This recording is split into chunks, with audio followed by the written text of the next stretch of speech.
For a girl who was spinning her arm and just felt like she was disconnecting it from the joint, to have her end up breaking the fourth wall in this episode was pretty fantastic because they did it in a pretty interesting way. In the way that they're explaining this like numbers game, this couples game that they have going on at their culture festival. And the fact that she just turns and stares at the camera talking to the viewers about what it means. Typically, you just kind of have like a character think about something like that when they're explaining so the viewer understands what it is. And then to just have the other friend be like, who the hell are you talking to? What a fantastic way to break the fourth wall. In an episode I think many of us were hoping to see for a while, the backstory of how did Izumi and Shikimori end up in a relationship, but I wasn't expecting them to reveal that backstory in the same episode they seemingly established a romance rival. Something that I don't think is going to cause drama. I don't think Kamiya is the type of person who would try to separate Izumi and Shikimori. More so, it comes across as a bit of sorrow, as if she wishes that could have been her, because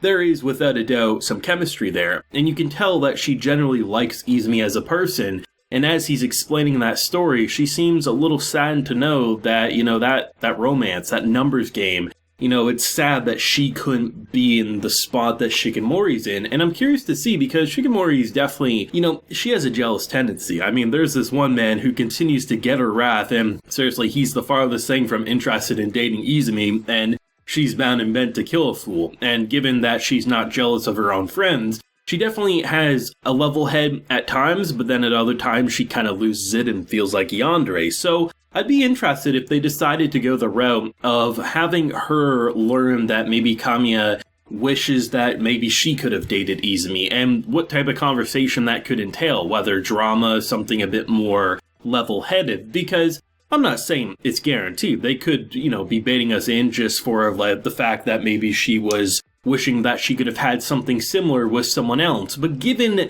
the history of how long they worked together, given the almost very Dom attitude that we saw from Shikimori, she did the same thing with Izumi, talking about how did it happen, what did it feel like, and the fact that she seemed pretty disheartened when she realized how much he really does love Shikimori and Shikimori loves him back, and it just feels like that's what they were trying to establish. I could be mistaken, and that'd be fun to see what they actually want to do, but that's my gut response to that entire situation, and I really like it. But yes, we did get to see the official moment that they started dating, which was a nice drop because essentially it was a year ago today, basically. They're on their new culture festival, they have the same game going on. Unfortunately, they don't have the same number this time, but it's kind of cute, right? Because those little moments, clearly there was chemistry brewing for a long time. And the fact that the idea of sharing the same number, right? The whole sense that, if you share the same number, you'll be able to be together forever. You get your picture taken as like these couples.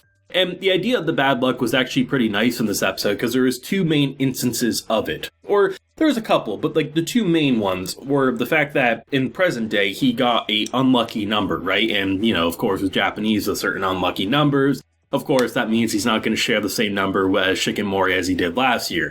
And also the idea that he ends up losing his ticket in the past, therefore he shouldn't be able to get their picture. And then in comes the best bro I think we've seen to date, the idea that this man is very stingy on the rules, but the fact that he saw such passion in Izumi's voice and eyes that he decided to give him another ticket so they could take their picture. What a wingman, I have to say, because had he not done that, they might have not confessed for a long time. It might have took another year for them to do that. But the fact that he stood his ground being like, waiting and doing nothing isn't what I want to do anymore, so he took the stand and it paid off. Of course, he also slips and falls on his ass, and there's a couple other, little simple moments, but those are the two main bad luck things, and they continue to not make it overwhelming anymore. And I did like the extreme unluckiness in the beginning of the show, but it would have grown stale a lot faster than what they're doing here in terms of how they connect with one another and how the bad luck is more of losing things and, slipping and falling in pretty genuine ways. I can't tell you the number of times I even have lost stuff in my own home where I'm I can't figure out where I lost it,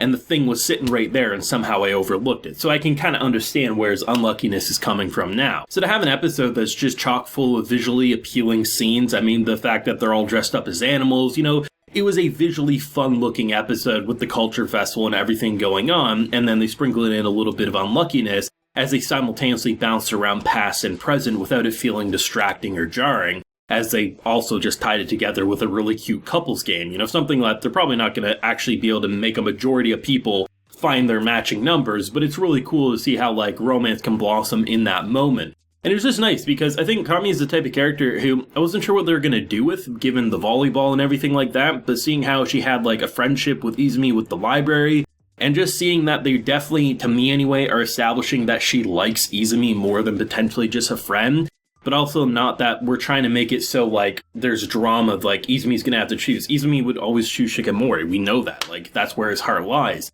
But it seems more so like they're trying to build up, like, she doesn't know how to move on, or maybe if she'll find something like that herself. And it'd be interesting if Shikimori would be the one who gives her a boost sort of a thing. Because even though she does have psychotic tendencies, especially with some of Izumi's male friends, at the end of the day, she also isn't an idiot, and she understands that, you know, romance is hard and complex, and I'd be interested to see a conversation like that, given that they do have such a rivalry-type mentality, and Izumi unfortunately thinks that it's her interested in Shikimori and not himself sort of a thing. But overall, you know, we had that 1 week break, like I mentioned in last video, in terms of the delay. We have one more coming up in a couple of weeks, I think.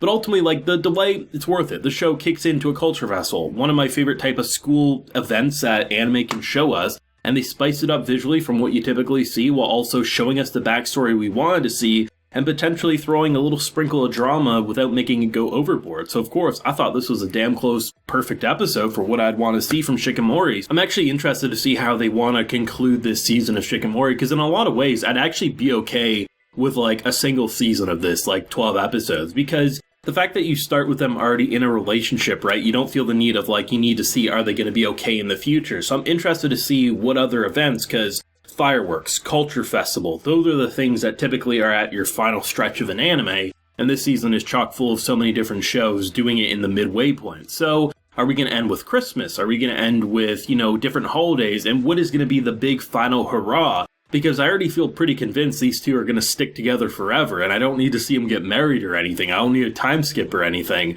So I'm interested to see what the studio has under their belt, because even if chronologically things happen in a certain way in the manga, I've seen so many different anime, you know, pick and choose how to rearrange, and in doing so create a very nice flow for an anime for anime-only watchers. So, you know, I'd love to see Christmas. I'd love to see something you don't typically see as much of in anime, because even though I love culture festivals, I love fireworks, you see those all the time. And they did a great job in Shikimori. But given the interesting duo we have for romance here, I'd love to see something you don't see as much of for maybe the last couple of episodes. But of course, only time's going to tell, and I think the show's proven to us that it knows what it's doing more often than not. I'm excited for more. Thoughts down below, though? What do you think of your own ideas and interpretations? Let me know down below. Leave a like if you enjoyed, and subscribe if you're new around here. Till next time, everyone, please take care and have a good one.